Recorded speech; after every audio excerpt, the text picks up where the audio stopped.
My name is John Patlan.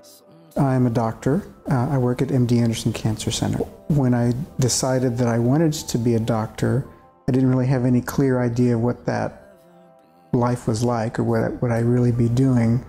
I only had kind of a vague idea, but really I wanted to do something that was a helping profession, where I was helping people. And I did feel like I needed to do something where I was living up to my God-given potential, that I felt like, so I did feel like I had to make the most of the gifts that I had been given. The way I understand my calling now is that I am put in a particular place to deal with people who are struggling with cancer.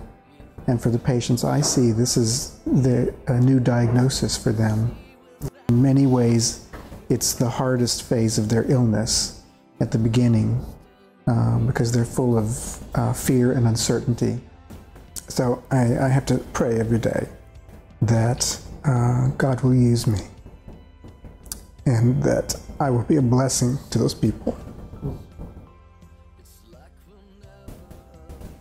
Really, for me, it's a perfect job in the sense that I feel like I have been put in a place where I can do this, and where a lot of doctors couldn't do it in the same way that I can.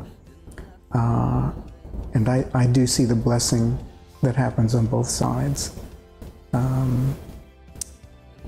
Essentially, I put myself in a position where I have to try to be with people in the way that I would want someone to be with me at that point. While I pray and I do some devotion and I do read the Bible some, I'm not a Bible student, and the discipline, I guess, for me is external, in that I have the external structure that I have these interactions on a daily basis, and I recognize what these interactions are. That this is my opportunity to be Christ's hand and feet in the world, or not. There's lots of discouragement.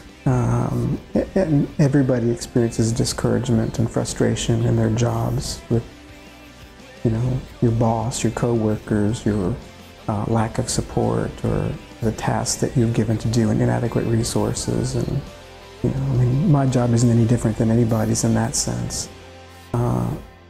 Being with people who are happy and joyous in what they do is contagious.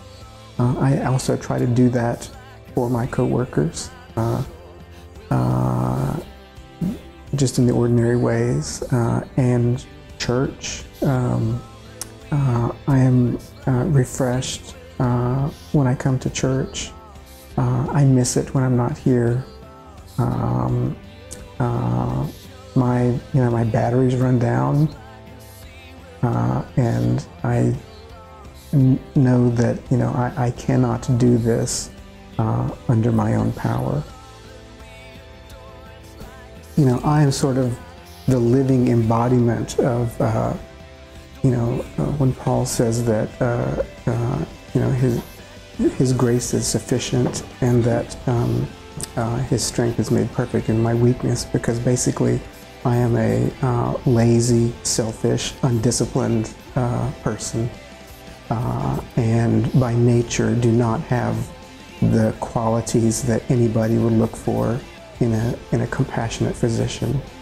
And it's really only by allowing myself to try to grow into what I think that we're called to be that I've tried that has happened. And it's not because I am so disciplined, that I am so spiritually mature, you know, I've been off track way more than I've been on track. The essence of Christianity is not that hard, in the sense that we were given an example. You know, Jesus came here and gave us the example of the life that we are to lead, and that is to love God and to love your neighbor. And that's it.